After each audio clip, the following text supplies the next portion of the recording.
Burrow's just set an LSU school record. Just amazing to see Joe Burrow. Yeah, I got no. Waving goodbye.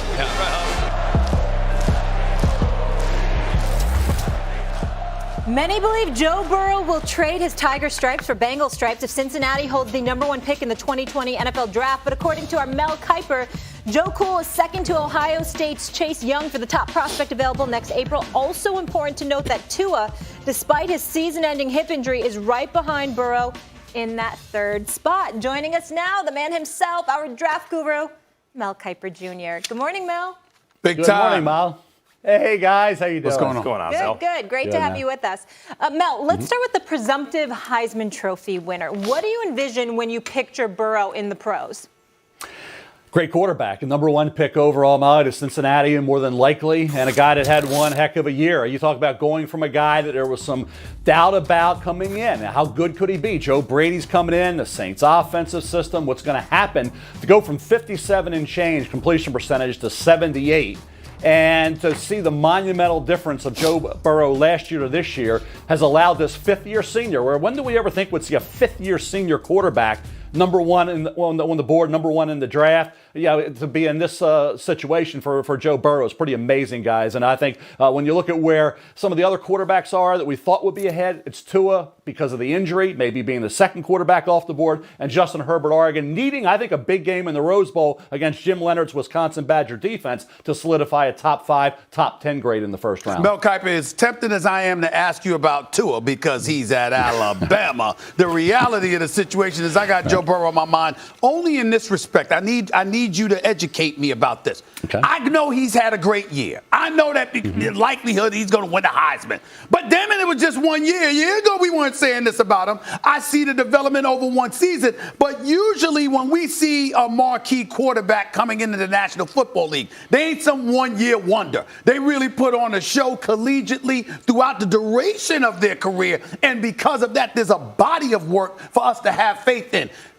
Should we not be concerned that as great as he was this year, damn it, a year ago we weren't saying that? Could this be a one-year wonder?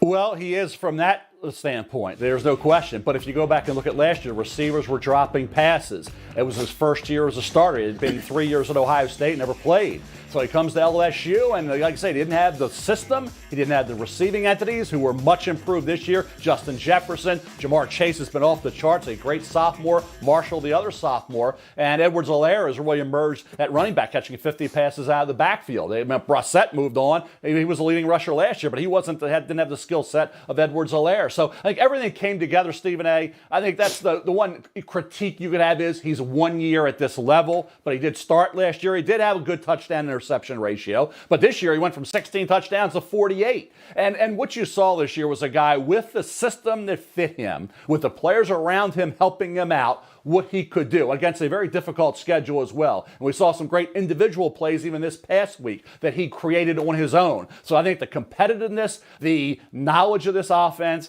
Joe Brady raves about how quickly he picked up what Drew Brees has been doing so well through his career and with the Saints, and to be as accurate, precise, mobile, he's got it all. So I think if you want to be a doubter, you could say, well, it is 1 year of greatness, but it was 1 year of unbelievable greatness, and that's why he's going to be the #1 pick in the draft. Mel, in terms of who's going to go first, it's a race now. My Giants still barely held on with the 2 wins last night, but they could use a defensive end. But like the Bengals could use a quarterback. You would think. What? Like there are other. What's that? Don't wish listen to that on McShay nobody, on that, Max. Don't go to McShay route on that one. The point is, I read that this morning. I was like, are you kidding me? You're digging that grave deeper and deeper. the point is that not all the teams at the top need exactly the same thing. Often years it's like, you grab the quarterbacks. How do you think that affects, what any kind of movement in that top 10 in terms of trading up or down this year? You think we see any of that? No, not at the top, because they're two elite players. And you think about Joe Burrow as quarterback to the Bengals, write it down. Giants, Chase Young, write it down. Right. You don't move. You got two elite players in positions that are critical to the success of a football team. Pass rusher. Think about Clowney. Think about Myles Garrett, Von Miller, Khalil Mack, Nick Bosa, Joey Bosa. It goes on and on. How valuable are those guys? How valuable is Joe Burrow? You mentioned Daniel Jones. I thought he had a great rookie year. I don't have any questions that he's a franchise quarterback. McShay still says he would take a quarterback at 2. Well, that's Todd. Being Todd. Like I say, doubling down on a guy who was wrong on last year will be wrong again now. Daniel Jones is a franchise quarterback. I don't know anybody. I watched every throw Daniel Jones made this year. Every play. Just like I did with Josh Allen when he came in, Lamar Jackson, those young quarterbacks. I've watched every throw. And anybody that doubted Daniel Jones didn't watch him.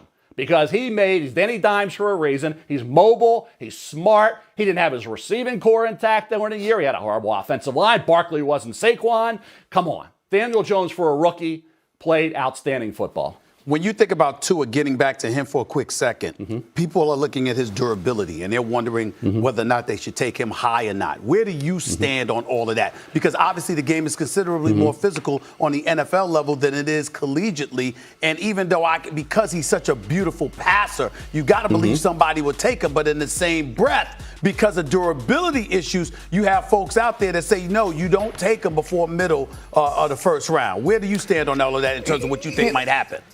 Well, the durability is why he could drop a bit and allows Miami maybe with that pick. It's not number 1. Remember, I told you that tanking for Tua was a ridiculous bunch of garbage. Nobody's tanking for a player. Those players are out there playing for their livelihood. So, and the organizations are doing things, maybe tear it down and build it back up. That's planning for the future, but it's not tanking. So they're not picking at 1. So you say, okay, we're not getting Tua. Well, yeah, you're not getting Tua. What? Because he could still be there because of that injury concern. So, there's always a concern. There's always some red flag with everybody. There's no guarantees in this draft. And guys may have been healthy throughout high school and college, come into the league in the first year or two, they get hurt. Some guys have injuries, and they never are hurt in the NFL. Look at Breeze. Miami didn't bring in Breeze. He went to New Orleans because of that shoulder concern. Look what happened with him. So I think with Tua, the lower extremity injuries are a concern, but when he's healthy, he's great. He's a left-handed version of Breeze is what he could be. And that's why Miami, if he got down to the Chargers or Tampa Bay in that 11 to 15 range, you got to believe they would bring him into the fold. But I really believe come late April, if the medical is okay,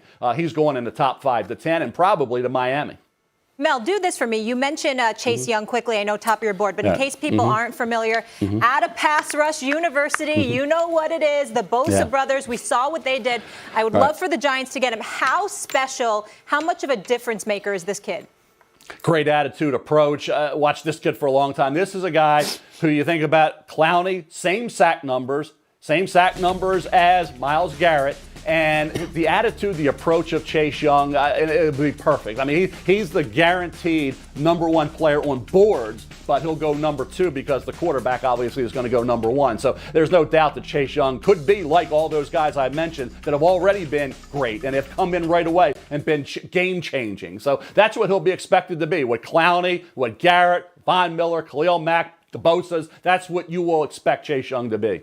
I suspect how you're going to answer this, but look, we saw what happened. Justin Herbert and Fromm, and the guys didn't pan out exactly or weren't where we figured they'd be. You bring up Tua, it's ridiculous, tank for Tua. What do you think? I know he's not in this draft, he's in the next draft. Do you think there are teams out there who are quarterback hungry, who are still eyeing Trevor Lawrence and thinking none of these other guys are that guy?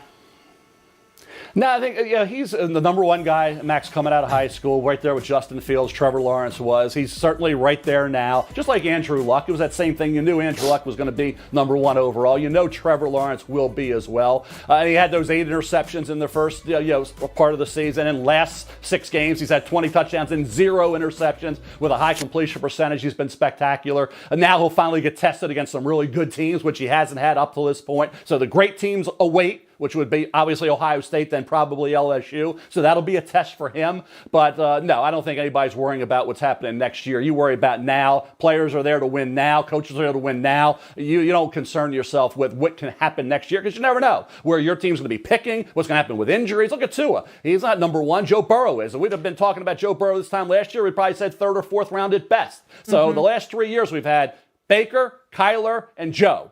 And nobody thought any of those 3 when we talked the season before would ever have a chance to be the number 1 pick overall. Pretty amazing how that's all been working out. No question. Mel, the party's just getting started. We'll be doing this a lot before we all head to Vegas this year. How about it's in Vegas, the NFL draft? Mel, great stuff as always. Thank you so much. Talk soon. Thanks a lot, Thanks, Molly. Thanks, Mel. Take care, guys. The Patriots videotapes, they're back, folks. We'll tell you about the latest incident that is someone calling the Patriots cheaters.